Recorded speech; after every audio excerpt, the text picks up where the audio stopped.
Hello, ladies and gentlemen, and welcome to The Review. My name is Bruno, and I am your host. I would like to thank you for being here. The date is Wednesday, October 21st, 2020. 1 year ago, we started out this channel. Well, this new show. We will be discussing politics, economics, business, and history.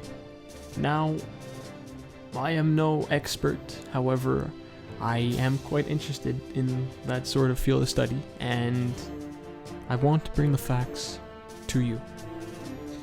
You see, we're living in unprecedented times, where global tension has never been higher, where the world is afflicted and suffering from the worst pandemic since the Spanish flu of the 1920s. So, where do we stand? Where do we stand in these unprecedented times? Well, Canada is doing all right. All right in the sense that, although we're not exactly exceptional, we aren't the worst either. Look just south of the border, 50 kilometers away from Montreal, and it is an absolute disaster. On a daily basis, the US gets contracts anywhere between 50 to 65,000 new cases, and they've never really ended their first wave. Here in Canada, we are in our second wave. We have anywhere between 1,500 to 2,500 cases on a daily basis. In Quebec alone, there was 1,000 today, so do the math. It's a lot. Now, we must take into consideration that technically we are doing well. See, what many people forget is that since the beginning of this pandemic, we have developed new features, new methods in order to grow our ability to combat this virus. We have expanded contact tracing, much more tests available on a daily basis. I mean, look, back in May when we hit the peak of the first wave, we were at 27, 28, I believe maybe even 30,000 tests a day, and that was a lot. And we had 2,000 cases across Canada. Now we have 102,000 tests a day, and still that 2,000 positivity rate. So we are doing something right. Looking at the numbers, look at it per capita, per 100,000, per million people. We are doing all right. We don't have as high transmission rates. We have low positivity rates. I believe we have a 0.07 or 0.7% positivity rate in Quebec schools. We're not doing all that bad. Now, this doesn't mean that it's time to let go of our restrictions and everyone starts roaming freely. This would cause an unexpected spike in cases, and it would entertain devastating consequences, and we must be aware of that fact. However, I understand the frustration that many Canadians have. Look, we've had to adapt to a new way of life since March. We have had to change our very way of interacting with others. See, humans are social beings. If we stay inside, if we live in this lockdown, it will have an effect on us, whether we want to admit it or not. However, this lockdown is better than just letting everything run wild. You know, we don't want to overflow our healthcare system. We don't want to flood it with ICU patients. Hospitals are already struggling. Some hospitals have had to cancel elective surgeries in order to combat the growing threat from this virus. So, we must keep that in mind as well.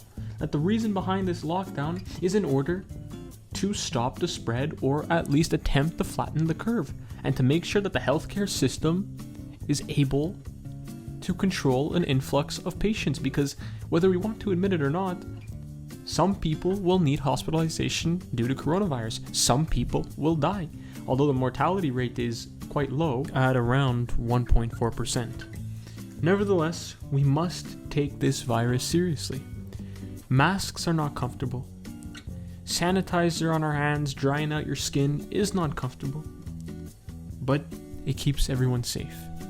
Remember, the masks, the sanitizer, all these measures, they are temporary. They are placed into effect to protect us, and no matter which way you look at it, they are here to keep us safe, us Canadians safe. Whether you agree with them or not, whatever your personal beliefs may be, this is about protecting our most vulnerable. A 20-year-old athlete who contracts coronavirus will most likely exhibit mild to no symptoms. But an 85-year-old woman who already has underlying health conditions, she may be in that 1.4% mortality rate. So we must take this virus seriously. Now, masks and the sanitizer and all these health measures, these safety measures, they are only in place until the vaccine the vaccines have been completed and spread into the general population. Now, we must reach a certain level of immunity in order to curb the community transmission rate. However, I believe that many Canadians will be willing to take this vaccine. Speaking of vaccines, and this somehow brings me on to my next topic, should it be mandatory? Well, I would definitely like your opinion. You see, vaccines are a sensitive topic to many people. Vaccines contain cells which some may not like the place inside their body, but vaccines are also here to protect us. Now, my opinion on the coronavirus vaccine is maybe just wait a little bit. Now, if you're one of those people that I had mentioned who has underlying health conditions or who just really needs it in general, well then of course I suggest that you do get it. However, if you're someone like me who is young and able, I would wait. You see, most vaccines take years and years of research to discover and to complete. The measles vaccine, rubella, HPV, hepatitis. These vaccines took years and years of dedicated study by the world's top scientists in order to propagate across the globe. Now, we have spent the last 10 months working on this, and well, let's be real, there hasn't been a lot of headway in the sense that the vaccine is just not ready. And they say it'll be ready by early 2021, maybe even end 2020. And that should concern you. Look at the H1N1 vaccine. That in itself took, I believe, anywhere between 3 to 5 years to develop. And H1N1 came out in 2010, 2009, 2010, depending which way you look at it. And the virus, or the flu, was quite serious. This is no flu. This is something that will kill you. It has a factor 3 propagation rate. That means for every one person who gets it, 3 people get it. 3 people, 9 people. 9 people, 27. 27 to 81, and so on and so forth. This is why we have lockdowns. This is why we have health measures. This is why we have masks. And so far, we're not doing too bad of a job. Now, seriously, do I recommend the vaccine at this stage? No, I simply cannot. I have my own reasons, and I have scientific reasons.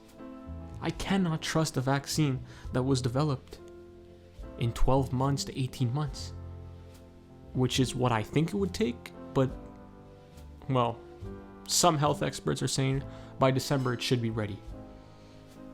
Research of the vaccine began in March. March to December is how long? 10 months. A vaccine developed in 10 months may not be as safe or effective as they may be telling us. And they, I do mean the government, or rather the world's government as a whole. Now, speaking of our government, what are your thoughts on how they handle this pandemic? Please, in the comments, leave your name and your opinion, and next episode, I will bring you guys up. But I'll give you my opinion, and it is quite simple. They did an okay job. They don't get a job well done. They get you barely made it. Look, the fact is, Canada is doing okay. We aren't too far plunged in this coronavirus, and we aren't doing too well either. It's not a pat on our shoulders, but we need to remain cautious. That being said, the spending is too high.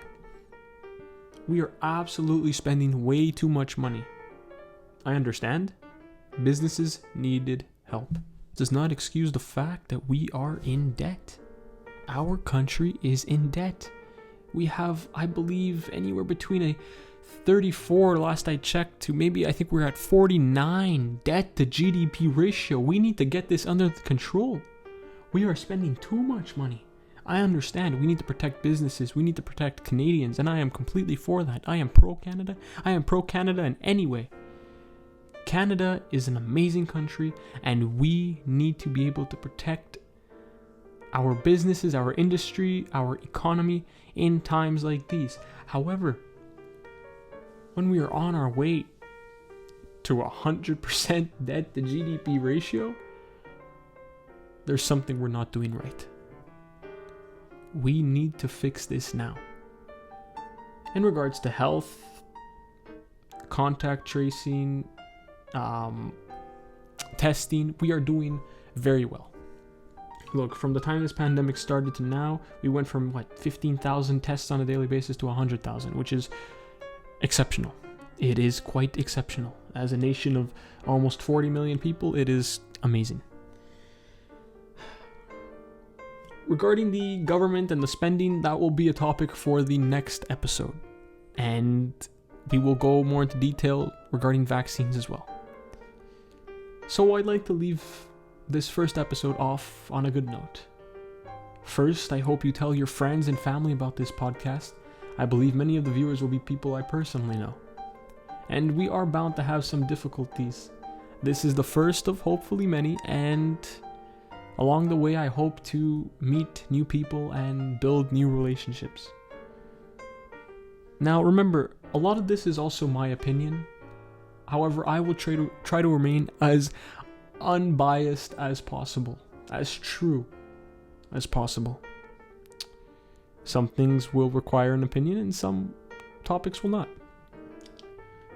Nevertheless, I'm here to listen, and I am here to present the facts to Canadians. So, summary of today. Coronavirus. We're doing okay. Economy. We're spending too much. Vaccine. I'm not so sure.